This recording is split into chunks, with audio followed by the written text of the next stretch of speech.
तो इस सब की शुरुआत होती है जब मैंने स्टडी आईक्यू को ज्वाइन किया।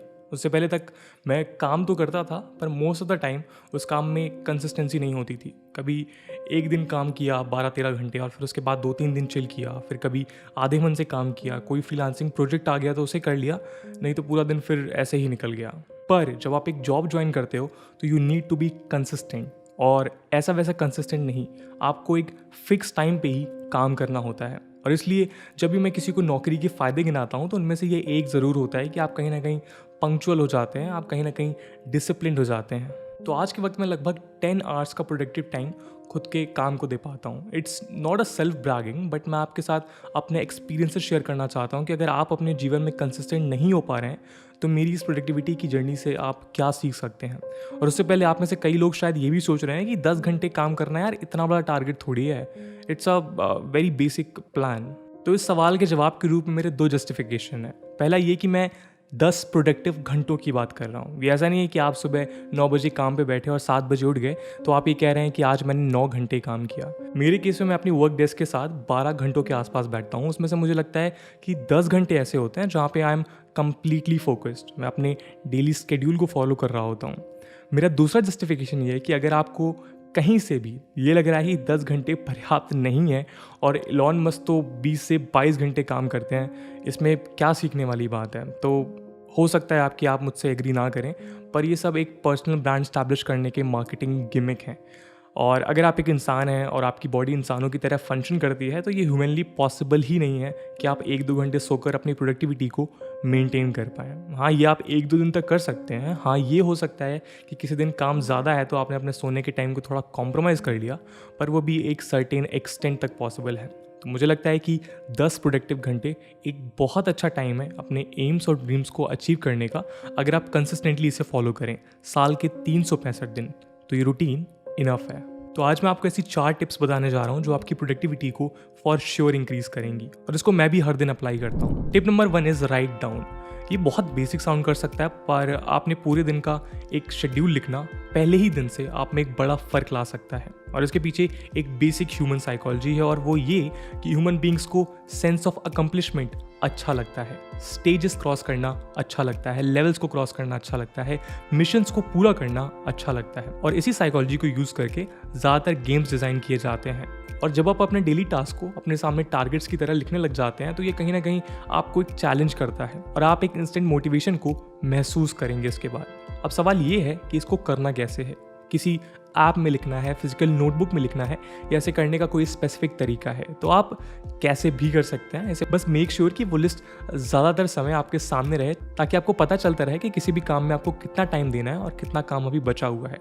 मैं स्पेसिफिकली इसके लिए यूज़ करता हूँ नोशन सॉफ्टवेयर और ऐप को, और उसको अपने टैबलेट में ओपन करके अपने साइड में रखता हूँ। और ना ही मैं उसको सिर्फ टाइम टेबल के लिए यूज़ करता हूँ, बल्कि वीडियोज़ की स्क्रिप्ट, शेड्यूल, और अगर मैं किसी स्पेसिफिक प्रोजेक्ट पे काम कर रहा हूँ, अगर उसकी कुछ टाइमलाइन है तो उसको भी मैं नोशन के अंदर ही डिज़ाइन करता हूँ। और उसका रीज़न ये है कि इसका इंटरफेस बहुत ही ज़्यादा स्मूथ है। जब आप एक टू डू लिस्ट बनाते हैं तो कहीं ना कहीं वो आपको एक फील देता है मिशन वाली, अकम्पलिशमेंट वाली, तो वो चीज़ मुझे काफ़ी बेहतर लगती है उसकी। और इसके साथ साथ इसका सिंक्रोनाइजेशन काफ़ी ज़्यादा अच्छा है कि अगर आप लैपटॉप में उसको यूज़ कर रहे हैं या फिर टैबलेट में यूज़ कर रहे हैं या फिर फ़ोन में यूज़ कर रहे हैं, तो एक ही समय में एक से ज़्यादा प्लेटफॉर्म्स में या एक से ज़्यादा डिवाइस में आप उसको यूज़ कर सकते हैं।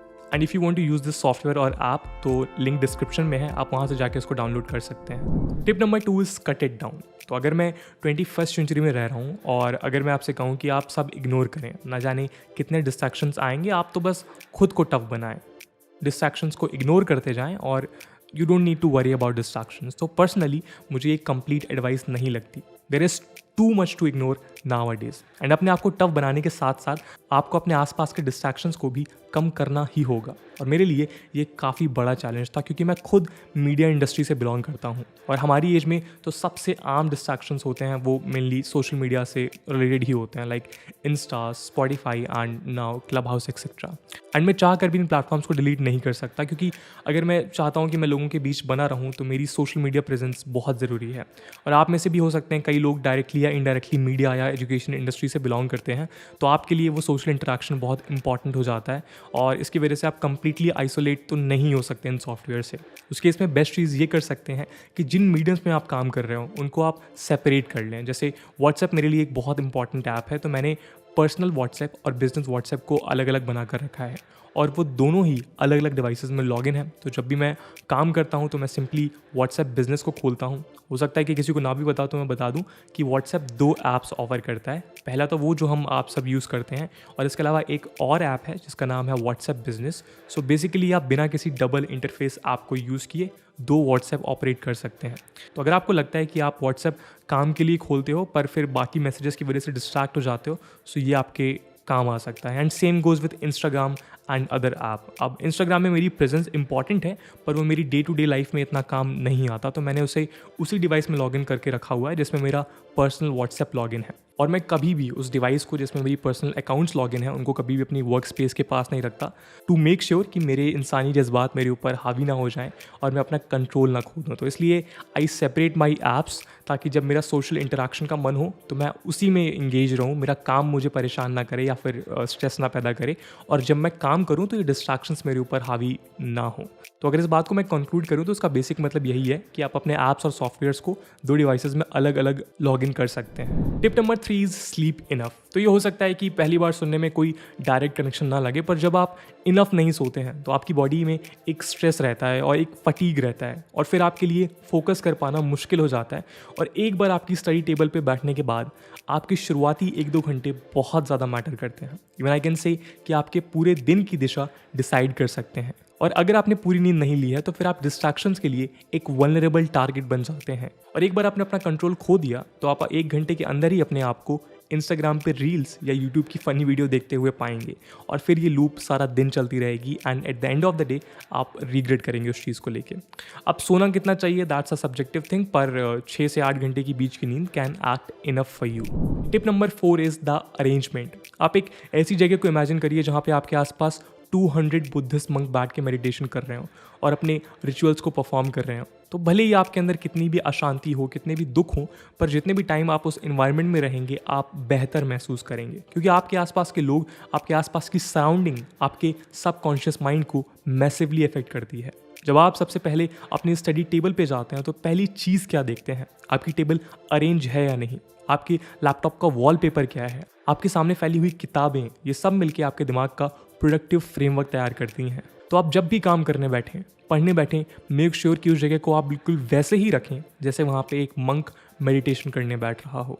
So that's all from my and guys and I hope आपको ये वीडियो पसंद आई होगी। और इसके अलावा भी कई सारी टिप्स हैं मेरे पास में, पर सच ये है कि मैं खुद अभी अपनी लाइफ में उनको इंटीग्रेट करने की कोशिश कर रहा हूँ। और मैं ऐसी कोई भी चीज़ सिर्फ इसलिए नहीं बताना चाहता क्योंकि मैंने वो किसी और यूट्यूबर से सुनी थी। I am just here to share my personal experiences, और अगर वो चीज़ मेरे लिए इफेक्टिव होगी तो मैं इसका पार्ट 2 भी बनाऊंगा आज से 1-2 साल बाद, where we will talk about some advance methods और उन्होंने मेरी लाइफ में क्या चेंज लाया है। तब तक के लिए Jai Hind, Jai Bharat and happy 75th independence day to all of you. Take care and meet you on another Sunday.